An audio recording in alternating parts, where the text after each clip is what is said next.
excommunicated from the Mises Institute, the Libertarian Institute, the Ron Paul Institute. That's great. I've had friends there for 30, 40 years and won't speak to me because they disagree with my view on this is innocent. But it's a trespasser. I shouldn't say it. He is a trespasser. And what do you do with innocent trespassers? Why Javier Milei is your hero? Well, that's pretty obvious. You know, Murray Rothbard once had a podium and he said if there were a button here and I could press this button and we'd have free enterprise, I would blister my thumb pressing that button. There's no button. Welcome everyone. Here we are today with Dr. Bloch. How are you, Professor? Pretty good. Thanks for having me on your program. Thanks you for this opportunity here in the United States. And for the people that doesn't know you yet, I would like you to freely introduce yourself to them. I'm Walter Bloch. I'm a professor of economics here at Loyola University. And I was converted to libertarianism by Ayn Rand and Nathaniel Branden. And I was converted to anarcho-capitalism by Murray Rothbard. And I write a lot, and I've got many books and articles, and I have many students. I think about 15 of them are now professors of economics, former students of mine. Hopefully they're spreading the good word. We hope. And I'm delighted to be here with you. Thank you.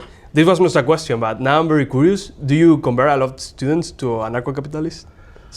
Well, some of them come here already as anarcho-capitalists. That's great. That's true, because I'm pretty well known in the libertarian community, and students come here to study with me, and some are already anarcho-capitalists, and others get converted, and some don't. You can't win them all.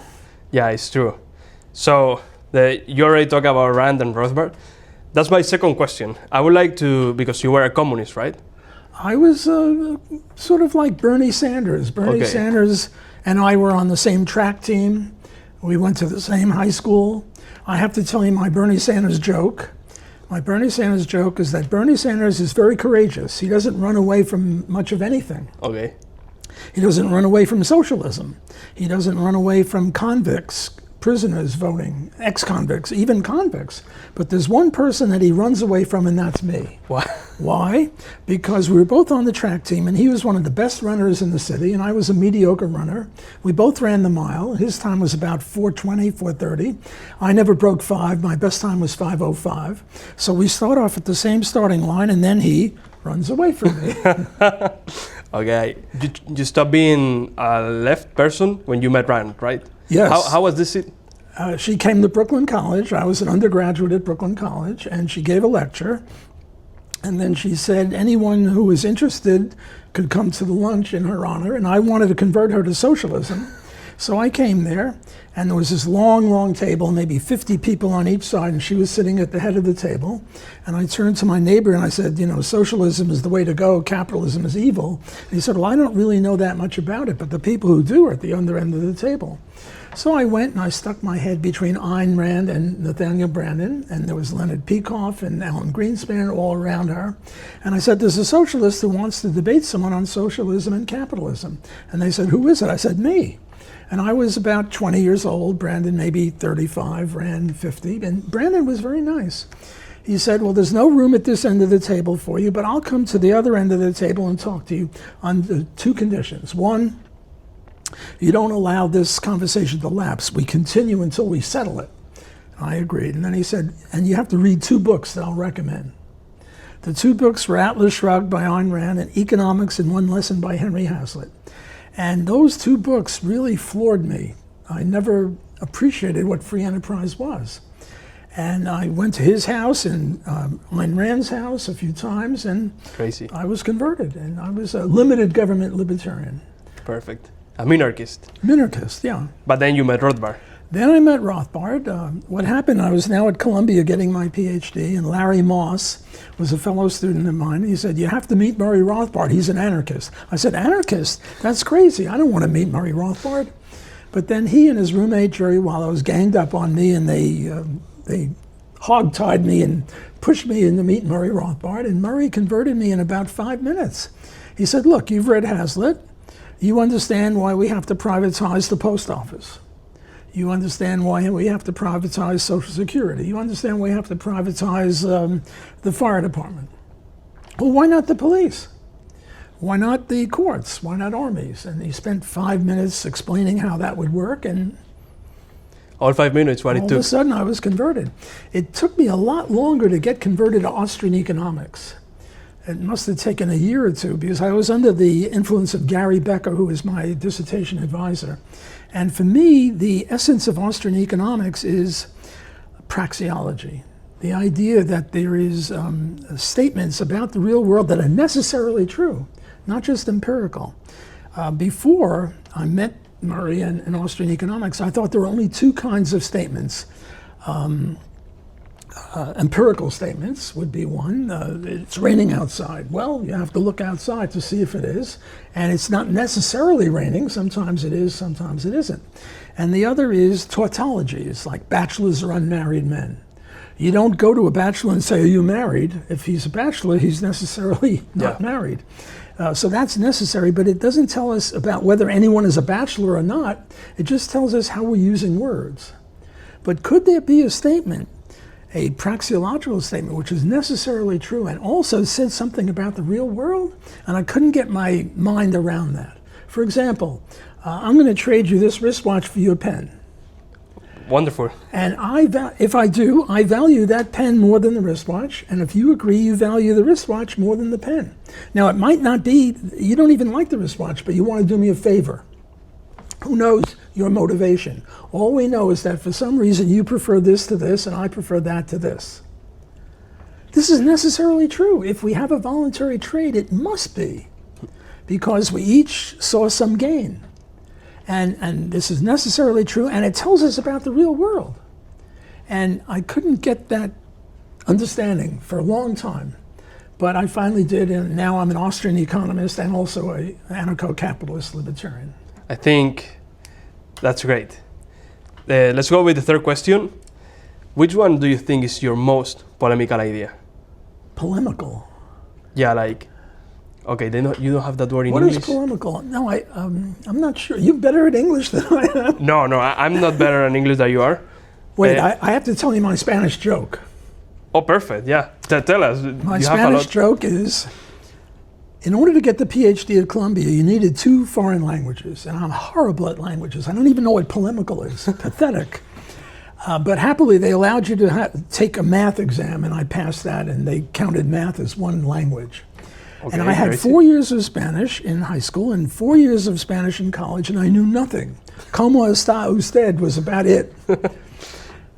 But they allowed you to have a Spanish-English dictionary all the time you wanted, and you translated from Spanish to English, and I passed. I took the exam with 2 guys from Mexico, both of whom failed Spanish, Really? because they couldn't make a good English sentence to save themselves. Okay. So I used to tease them about how much better my Spanish was than their Spanish. Oh my God. That's the Spanish joke. So, Polemical, I guess, means revolutionary or exciting or... like, creates more hate among people, maybe, or hate. more. Oh. Yeah, the people talks more about it because they strongly disagree with it. then that would be my book on Israel. Your book on Israel. Yeah, co-authored with Alan Fuderman. I've had other things. I've done stuff on abortion, but nobody really goes berserk about that. And Yeah. I've done the Defending the Undefendable. You have a copy there. Yeah, here it is. I've Buy done it, people that looks at this. I've done that series, and that shocked some people, but nothing like the book on Israel. With the book on Israel, I've been excommunicated from the Mises Institute, from the Libertarian Institute, the Ron Paul Institute, the Future of Freedom Foundation, antiwar.com, and I think 1 or 2 others I forget. That's great. I've had friends there for 30, 40 years, and they won't speak to me because they disagree with my view on Israel. And I find that this is preposterous. Now, look, they have a right to do it. You don't want to speak to me?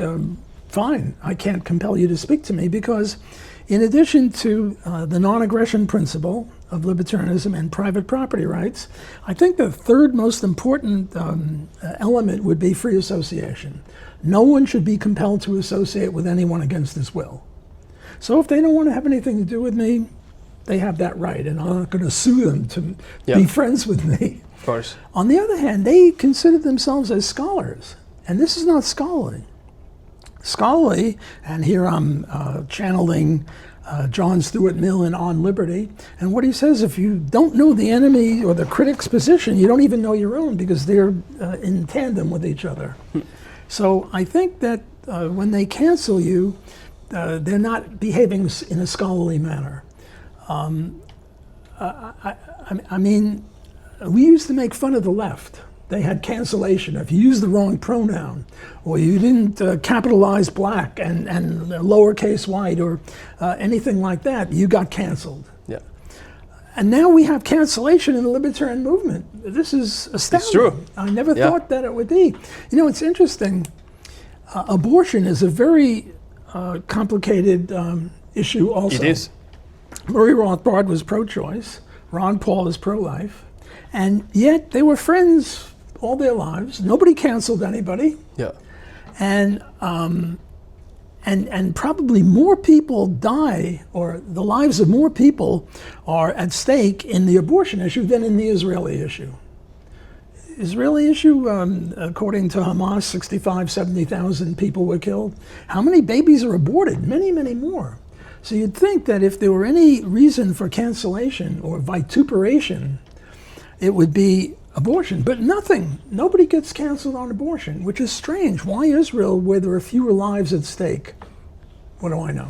Si a Walter Block lo funan, ¿qué no harán con el resto de libertarios? Por eso, ante la censura, tenemos algo incensurable, que es una newsletter. En ella, todos los lunes y todos los viernes enviamos noticias y artículos de altísima calidad a anarcocapitalistas 100% libertarios, sin censura y para ofender a los estatistas. Si te gustan estas ideas, si quieres aprender cosas nuevas o simplemente profundizar o tienes una curiosidad inquebrantable, suscríbete, tienes el link en el comentario fijado y en la primera línea de la descripción.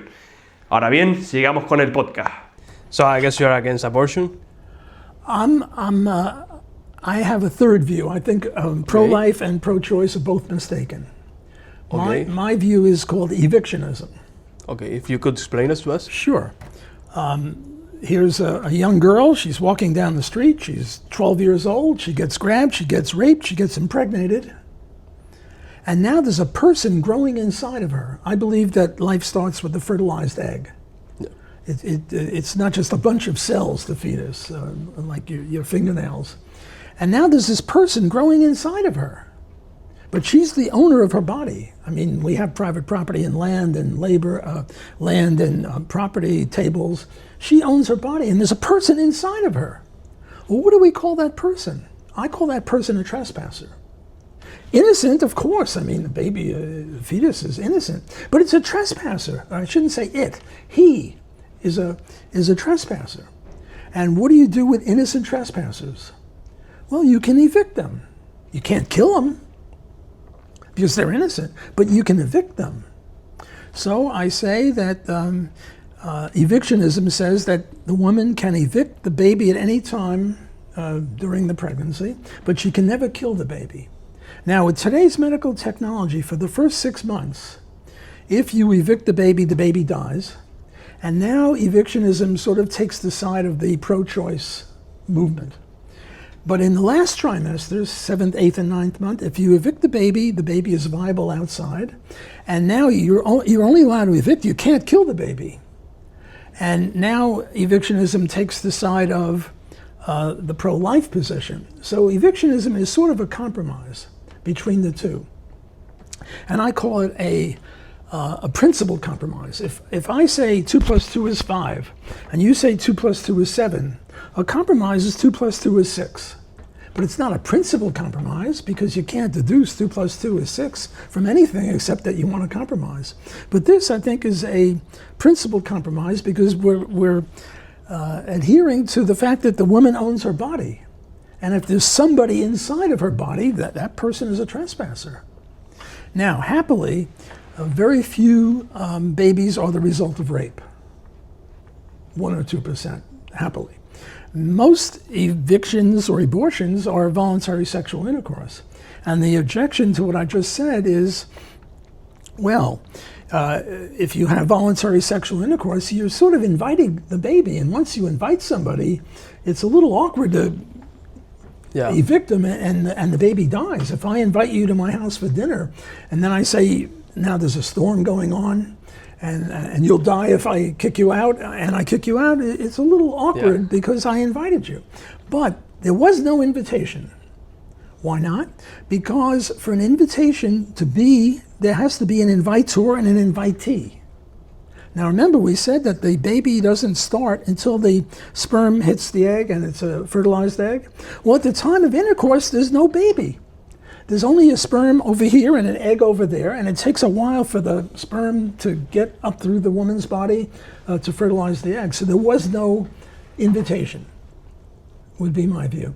So I think that evictionism is the correct view, and pro-choice and pro-life are both wrong, incompatible with libertarianism, because pro-choice says that the baby begins with birth.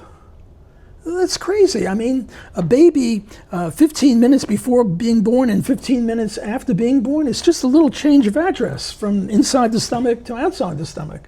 It's as alike as you and I 15 minutes ago and now, or 15 minutes from now. So the pro-choice view, I think, is just diabolical.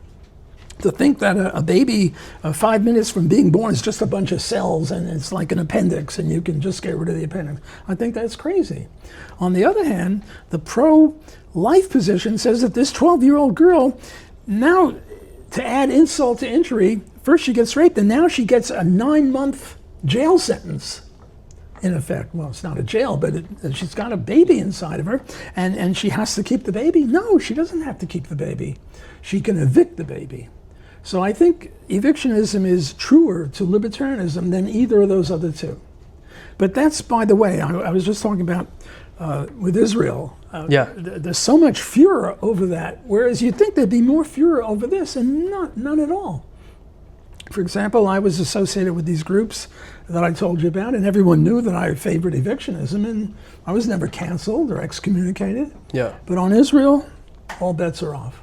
So if you could explain us a little bit about the position of Israel. So could you convince me about your position? Well, that's not, you skip the non-aggression principle there. That's not very libertarian. No, of course not. I'm being silly here. Also, you're younger and stronger than me. I better not do that. No, don't worry. Now, the title of the book that I wrote was A Classic Liberal Case for Israel. The way I see the libertarian movement is, first of all, there's anarcho-capitalists. We are the only ones true to the non-aggression principle and private property rights. Yeah. Below that is minarchism, limited government libertarianism, armies, courts, and police, and that's about it. Below that is Ron Paul constitutionalism. U.S. Constitution allows armies, courts, and police, plus post office and roads. Below that would be classical liberalism, where the most famous people would be Milton Friedman and Friedrich Hayek. Okay. And obviously, as an anarcho-capitalist, I have to oppose all governments, Israel included.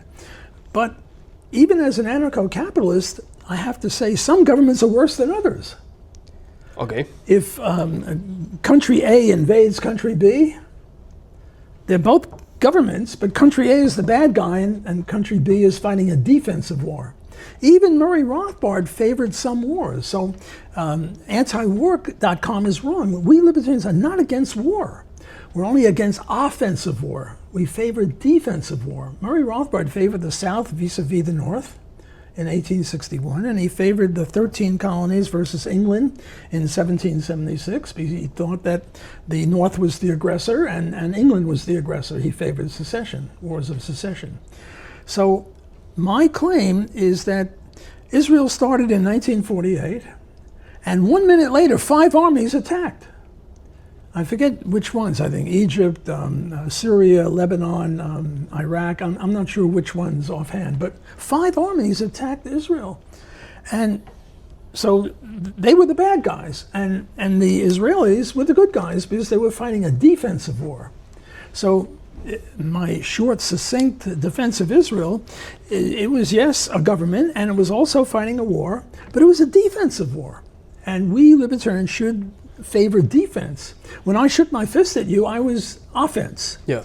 You were defense, right? Yeah. So we have to make that distinction. If we don't make that distinction, anything goes. We have no theory.